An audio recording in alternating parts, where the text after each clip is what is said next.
listen up, y'all.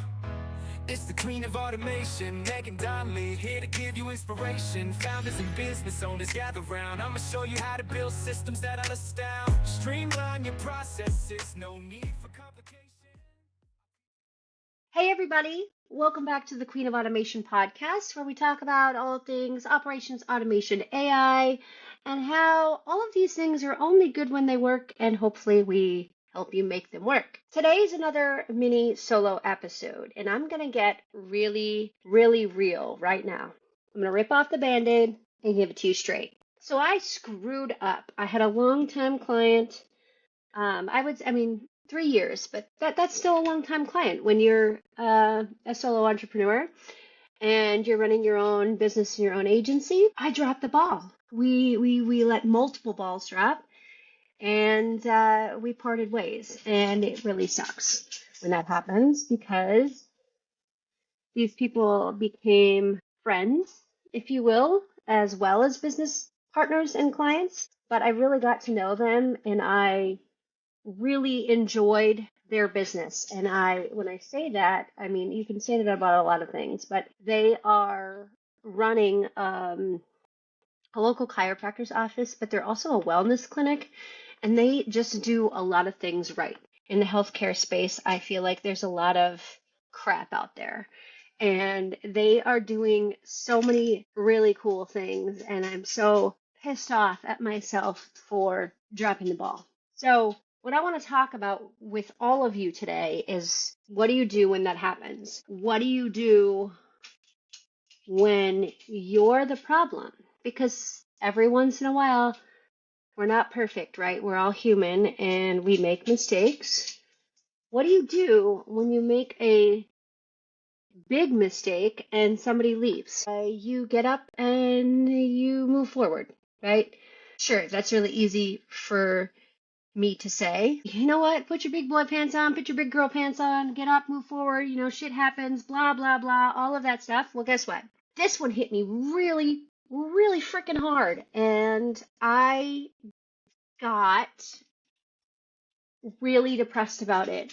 And what do, right? That, we're all human. So you can't let it get you down. And I just kept working, and I kept working through all of the struggles. And guess what? I helped them in the last week or so. There were some passwords that didn't get transferred back over, and they needed some help with some things. So I just helped them. And obviously gave them their stuff. And I'm not obligated to do that.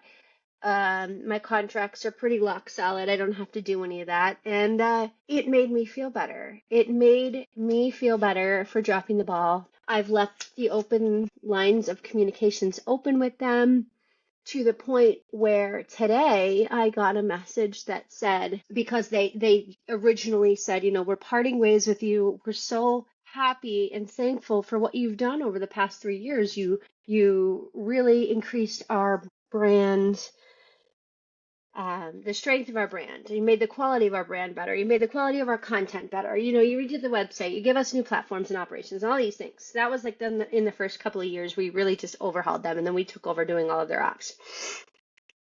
And then, when they parted ways, they had found a different company or like a different group that they were going to go work with. And I've been seeing all of their stuff pop up on social media, and it's really bad. It's really poorly written. It's obviously AI, and, there's nothing wrong with AI content. We use it, but it's really poor AI. The prompts aren't good. The content's not good. It's just all around bad. And it's been so hard to just sit here and watch what we built crumble, right? It's like we spent 2 years building up this brand and their reputation and all of the things, and now I'm just watching it crumble. So out of the blue today, I got a message that I needed to send them a password, and they were asking if I was available, two-factor authentication. I had to get the code and do all of that.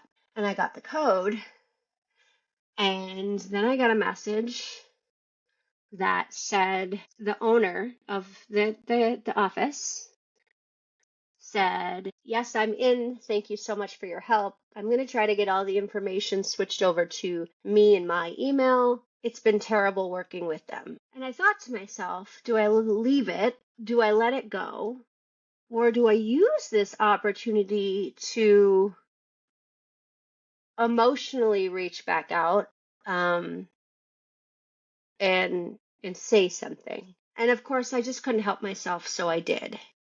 I don't know what all the other business gurus out there would tell you to do, but they probably tell you to leave it alone because it's been, it's only been a couple of months since August. But I just said, that sucks. I said, I'm really sorry. It's been rough.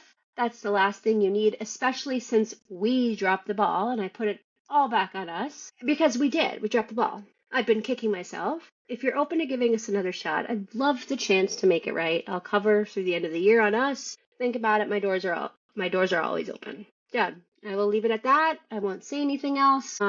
We have friends in the same circle here in town, and I'm just gonna let it go. But the point of this rambling and this conversation is we all make mistakes. We all drop the ball every once in a while. We all are human, and we all do stupid shit, especially when we run our own business. It happens. What do? You pick yourself up, you move on, and if it's someone where it's a situation like this, my biggest piece of advice, if it's a situation where it was somebody who was with you for a while and it was truly your fault, yours or your team's, or, it was 100% on you that they decided to leave and part ways, own it. One, own it. You need to own it. You need to own it. You need to accept it. And then once you own it, then you can move on and move forward.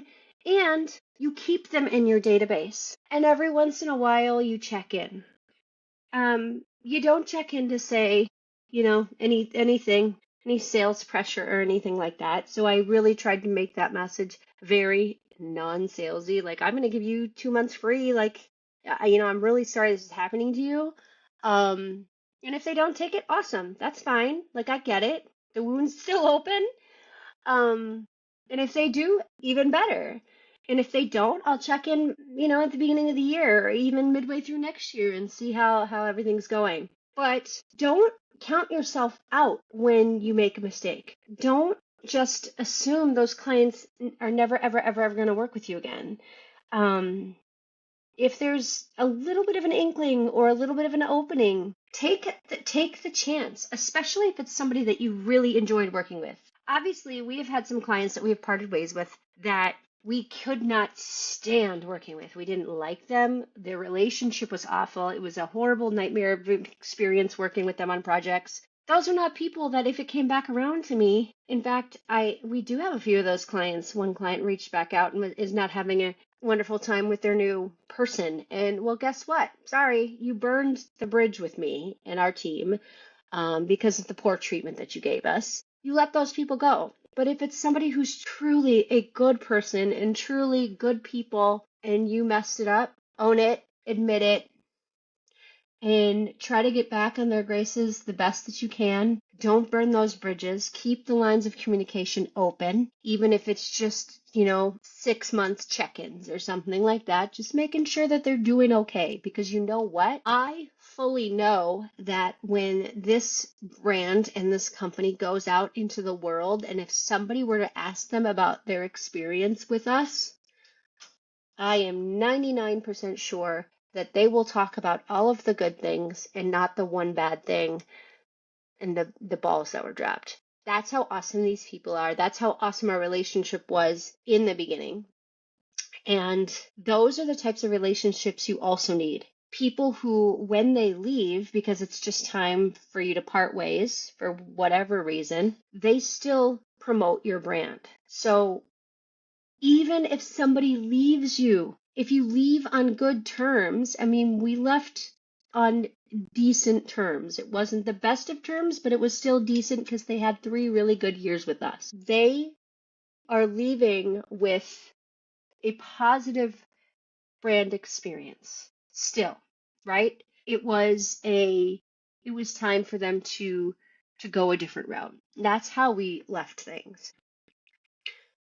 Don't count yourself out of the running for clients and people and projects and brands and partners when you have one bad hiccup, if you will. After 3 years of having great success with them, one bad hiccup, I mean, obviously bad enough for them to say, we're going to go in a different direction for right now. I'm not counting them out, and neither should you. And you shouldn't let setbacks like this control the trajectory of the rest of your business, right? You're allowed to make mistakes. You are allowed to be human. You're allowed to fuck up. You're allowed to make mistakes. You're allowed to not be perfect. And you know what? I mean, you don't have to listen to me. I mean, but here's me giving you permission. Like you need my permission for any of this. You don't. But I just feel like everyone needs to hear this. Everyone needs to know you are allowed to be human. You are allowed to make mistakes. You're allowed to fuck up. You're allowed to not be perfect. You're allowed to have bad moments in life and in business. And it's how you react after those moments and how you react going forward that makes you who you are. Once you screw up and once you make a mistake, what do you do after the fact? That's the whole point of being a good business owner and a business leader. It's not that you have to be perfect all the time. It's how you react to crappy situations when your team fucks up, when you fuck up, when shit goes wrong. What do you do next? That's what makes a good leader. And that's it. That's my ramblings for today. I hope that everyone out there, as a solo entrepreneur, an entrepreneur with a small team, small business owner, founder, whatever it may be, that you hear this, you get it, you can relate to it, and you move on when shit hits the fan, and you grow and learn from all of your good and bad experiences. So remember, everybody, business operations are only good when they work. And sometimes they don't work because of you. If you're the bottleneck, admit it, figure out how to fix it, move on and make it better. That's all for now. See you next week, everybody. Bye.